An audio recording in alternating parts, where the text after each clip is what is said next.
Speech off. Hi guys, welcome back to my channel. So I'm here to do my what I added to Goodreads in November video. I'm super behind on videos. I had COVID. I didn't have a voice, so yeah, we are doing only one part to this, everything that I added to Goodreads. To shorten it, I am not going to go over the books that I already read or the books that I went over in my December TBR, because there are some Christmas reads in here, so we will just do the ones that I have not talked about. Otherwise, we will be here forever. This is the last video that I plan to upload today. I will be officially caught up after that. I did my November wrap-up and my December TBR. Although I have to say, I forgot to say that I was going to read A Winter by the Sea this month, too, in my TBR. I don't know how I forgot. COVID brain. I'll blame everything on COVID for the next 2 weeks. I'm forgetting a lot of things. I also forgot to mention in my November wrap-up that I read Dolls of Our Lives. It's an American Girl, kind of the history of American girls. But it's by these two podcasters that I listen to. The podcast is called Dolls of Our Lives, where they go over each American Girl book. But to really like their book, you have to have been like a long-time listener of the podcast. So you won't understand a lot of the references if you haven't been a faithful listener from the beginning. So yeah, anyway. Now that that's done, let's get into the books. First we have Jane of Lantern Hill by Lucy Maud Montgomery. I read that for more Montgomery month, or readathon. I talked about that in my wrap-up. Actually, I ranted and raved about it. Then we have Pollyanna by Eleanor H. Porter. I heard about this one from Mitzi Reads and Writes. I don't know much about it. I actually saw the movie of this. I didn't write the description just because I figured it's a classic. And I also added Rebecca of Sunnybrook Farm by Kate Douglas Wiggin. Also another Mitzi recommendation. She did a video where she recommended books that were like, kind of like Anne of Green Gables, I think, or, you know, that kind of feel.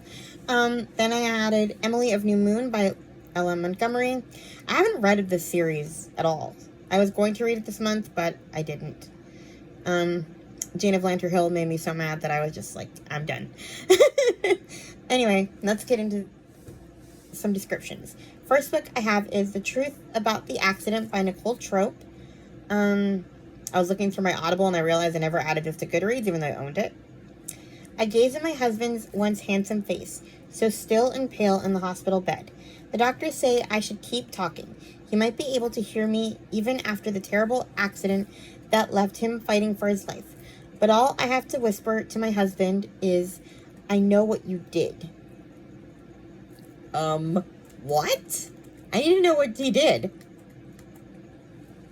Next we have Ground Zero by Alan Gratz. I've heard about this from a new book podcast I listen to. It's a podcast about middle grade books. It's called the Book Delight Podcast. So yeah, Ground Zero by Alan Gratz. It's September 11th, 2001. Brandon, a 9-year-old boy, goes to work for the day with his dad at the World Trade Center in New York City. When two planes hit the towers, Brandon and his father are trapped inside a fiery nightmare as terror and confusion swirl around them. Can they escape? And what will the world be like when they do? In present-day Afghanistan, Rashmina is an 11-year-old girl who is used to growing up in the shadow of war, but she has dreams of peace and unity. When she ends up harboring a wounded young American soldier, she and her entire family are put in mortal danger. But Rashmina also learns something surprising about the roots of this endless war. Interesting, right? I'm probably going to read this in September.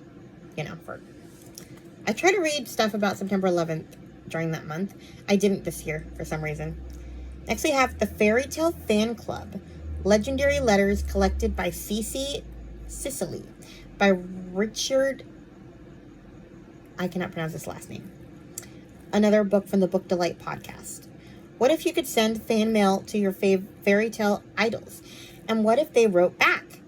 Happily Ever After takes on a new meaning in this book from actor, comedian, author Richard Ayoade.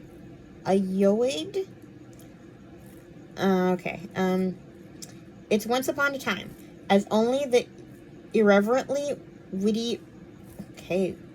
In the series of letters organized by Cece Sicily, Senior Secretary of the Fairy Tale Fan Club, the fairest of them all, and a few bitter foes, correspond with curious and opinionated fans.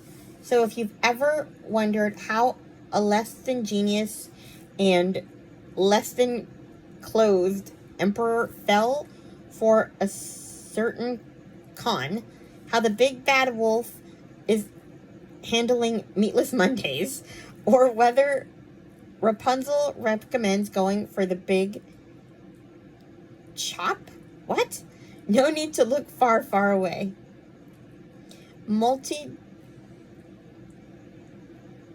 Okay, this is just praising the author. But yeah, I guess it's like letters from fairy tale characters, which sounds like fun. My screen is moving too fast.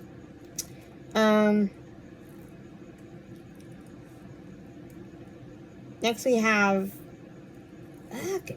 The screen is being slow. Stop it! The Message by Ta-Nehisi Coates, recommended by April Overall. She used to be getting Hugo with it. I didn't write a description for this one. Sounds like it's his, like, travels or something? I'm not sure. But I've read other things by him.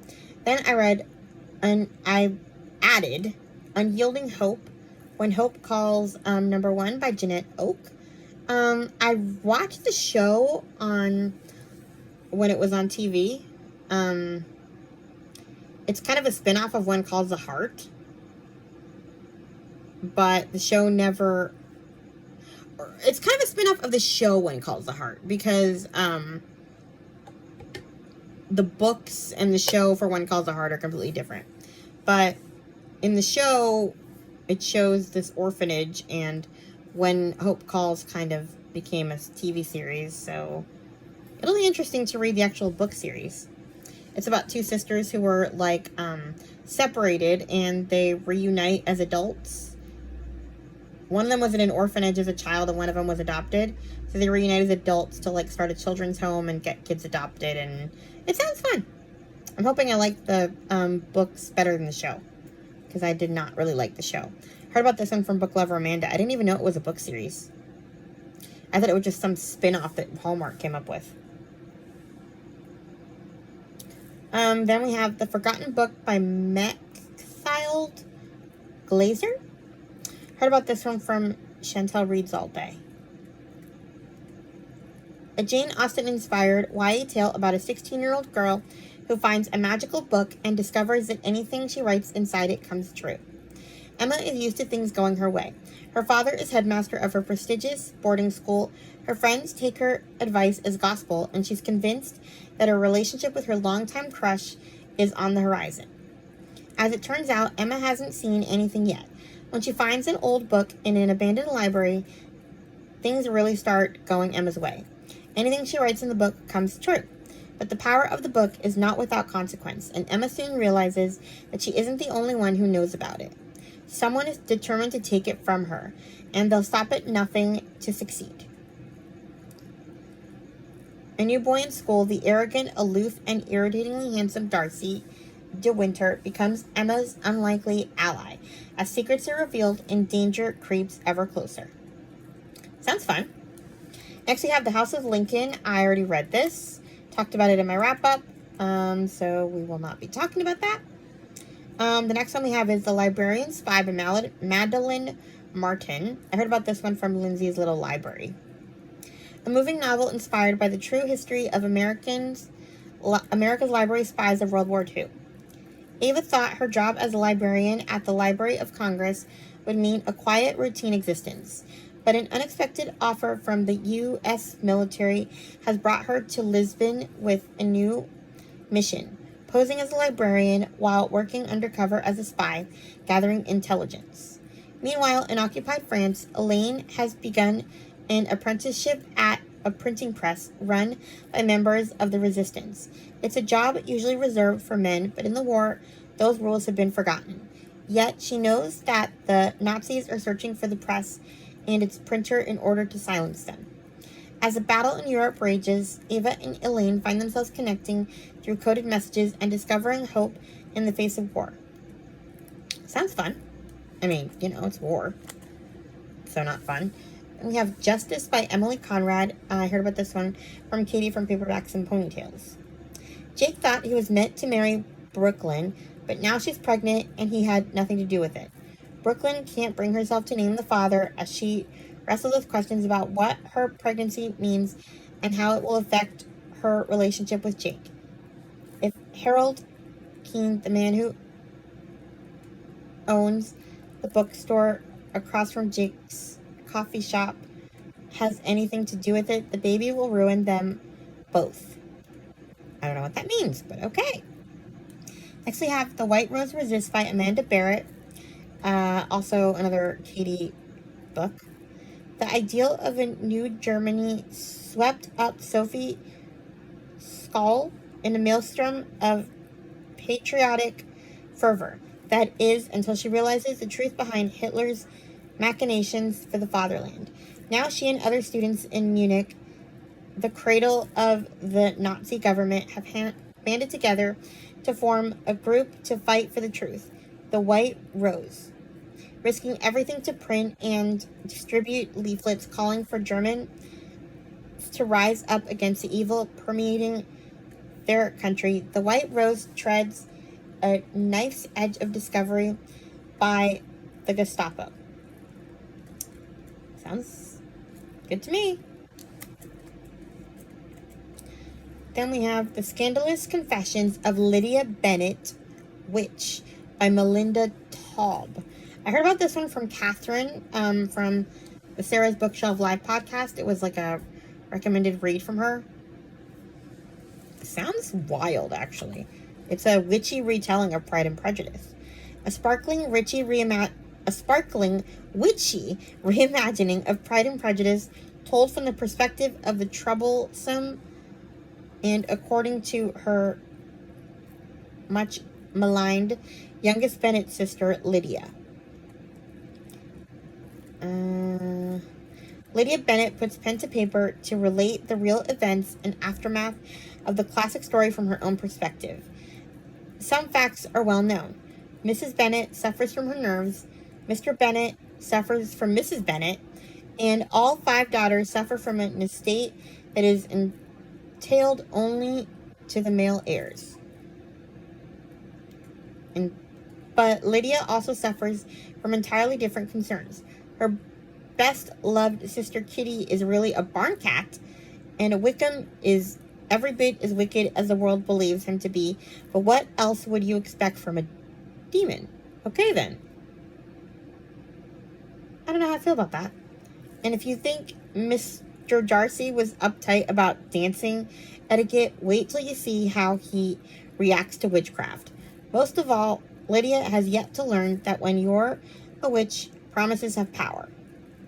I'll see. Next we have The Honey Bus, a memoir of loss, courage, and a girl saved by bees by Meredith May. I heard about this one from the Currently Reading podcast, and then I saw that Gloria Z. Thompson, I don't know if she had it on her want to read or if she read it on Goodreads. I think she might have read it. But she's into books about bees, so I thought of her when I saw it. An extraordinary story of a girl, her grandfather, and one of nature's most mysterious and beguiling, there was supposed to be a word here, the honeybee. Meredith May recalls the first time a honeybee crawled on her arm. She was 5 years old. Her parents had recently split, and suddenly she found herself in the care of her grandfather, an eccentric beekeeper who made honey in a rusty old military bus in the yard. That first close encounter was at once terrifying and exhilarating for May. And in that moment, she discovered that everything she needed to know about life and family was right before her eyes in the secret world of bees. May turned to her grandfather and the art of beekeeping as an escape from her troubled reality. Her mother had receded into a volatile cycle of neurosis and despair and spent most days locked away in the bedroom.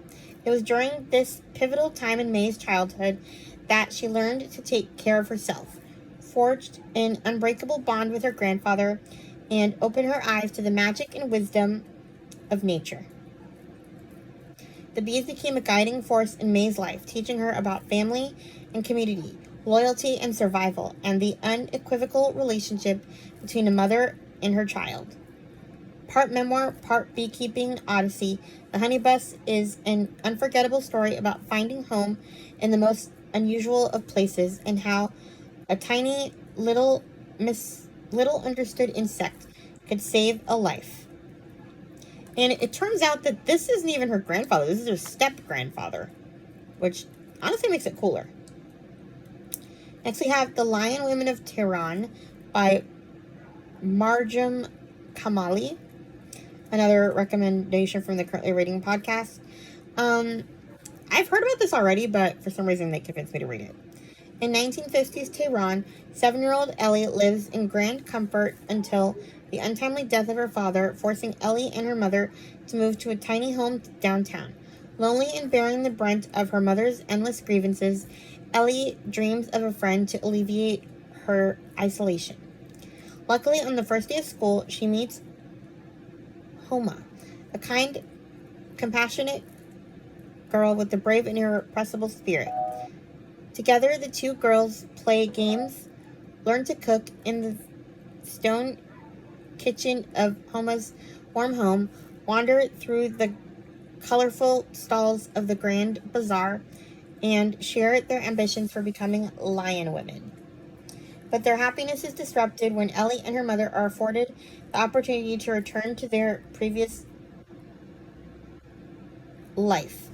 Now a popular student at the best girls' high school in Iran, Ellie's memories of Homa begin to fade. Years later, however, her sudden reappearance in Ellie's privileged world alters the course of both their lives. Together, the two young women come of age and pursue their own goals for meaningful futures. But as the political turmoil in Iran builds to a breaking point, one earth-shattering betrayal will have enormous consequences. Sounds interesting. Next we have The Last Fashion House in Paris by Renee Ryan. Heard about this one from Lou from Christian Faith and Fiction. This one is coming out on Christmas Eve, of all days. I think The Paris Housekeeper also came out on Christmas Eve last year. I don't know how this author somehow keeps getting her books to come out in December. In the heart of occupied World War II Paris, an elegant fashion house is the unlikely headquarters of a daring resistance network. Behind closed doors, courageous women vie to save loved ones and strangers alike from the Nazis in this powerful story of survival, friendship, and second chances. France, 1942. Once Paulette LeBlanc spent her days flirting, shopping, and drawing elegant dresses in her sketchpad. Then German tanks rolled into France, and a reckless romance turned into deep betrayal. Blaming herself for her mother's arrest by the Gestapo, Paulette is sent away to begin a new life in Paris, working as apprentice to fashion designer Sabine Ballard. But Maison de Ballard is no ordinary fashion house. While seamstresses create the perfect couture gowns, clandestine deals and secrets take place out of sight. Mademoiselle Ballard is head of a vast network of resistance fighters, including Paulette's co-worker and friend Nicole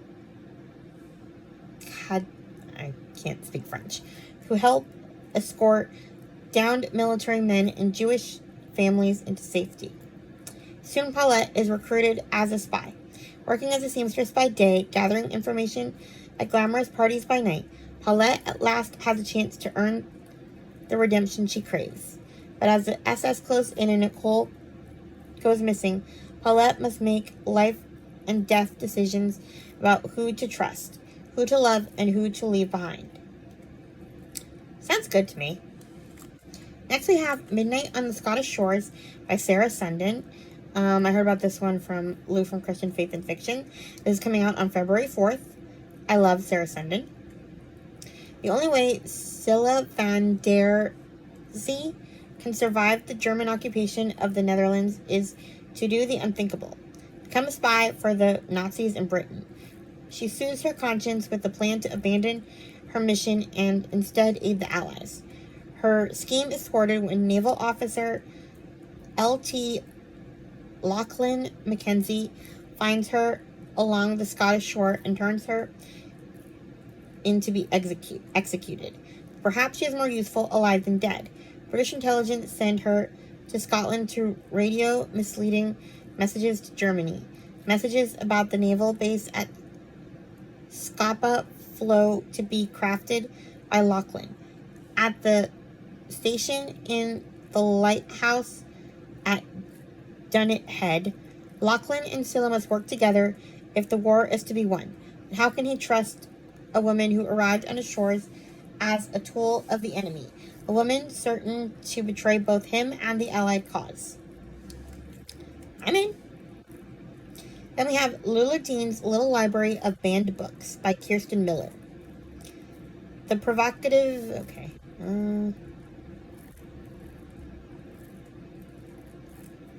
I'm trying to skip past the praise for the author. Beverly Underwood and her arch enemy, Lula Dean, live in the tiny town of Troy, Georgia, where they were born and raised. Now Beverly is on the school board, and Lula has become a local celebrity by embarking on a mission to rid the public libraries of all inappropriate books, none of which she's actually read. To replace the quote-unquote the inappropriate books, she's challenged the local public library. Lula starts her own lending library in front of her home, a cute wooden hutch with glass doors and neat rows of the worthy literature that she's sure the town's readers need. But Beverly's daughter, Lindsay, sneaks in by night and secretly fills Lula Dean's little free library with banned books wrapped in wholesome dust jackets. So, yeah. We'll see how that goes. One by one, neighbors who borrowed books from Lula Dean's library find their lives changed in unexpected ways. Finally, one of Lula Dean's enemies discovers the library and decides to turn the tables on her just as Lula and Beverly are running against each other to replace the town's disgraced mayor. That's when all the townspeople who've been borrowing from Lula's library begin to reveal themselves. It's a diverse and surprising bunch, including the local postman, the prom queen, housewives, a farmer, and the former DA, all of whom have been changed by what they've read. When Lindsay is forced to own up to what she's done, the showdown that's been brewing between Beverly and Lula will roil the whole town and change it forever. Sounds fun. Then we have The Nutcracker. We're not going to talk about that. Nutcracked by Susan Adrian. I already talked about that in my TBR. Our Darkest Night by Jennifer Robson. Heard about this one from Krista from Books and Jams. To survive the Holocaust, a young Jewish woman must pose as a Christian farmer's wife in this unforgettable novel. It is the autumn of 1943, and life is becoming increasingly perilous for Italian Jews like the Mazin family.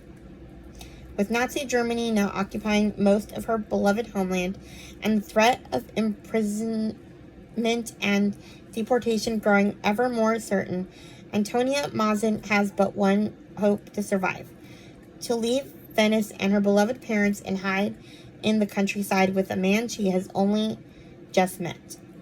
Nico Gerardi was studying for the priesthood until circumstances forced him to leave the seminary to run his family's farm. A moral and just man, he could not stand by when the fascists and Nazis began taking innocent lives. Rather than risk a perilous escape across the mountains, Nina will pose as his new bride.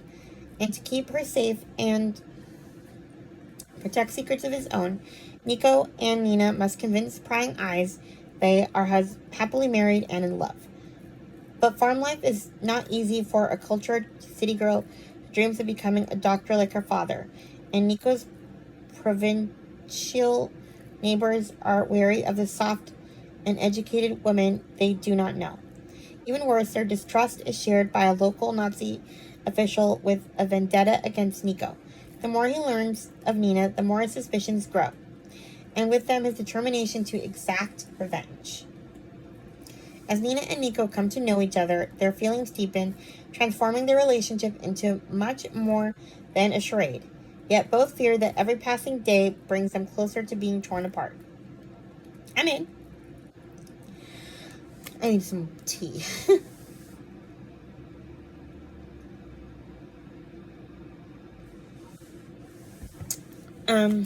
Next we have The Nesting Dolls by Elena Adams.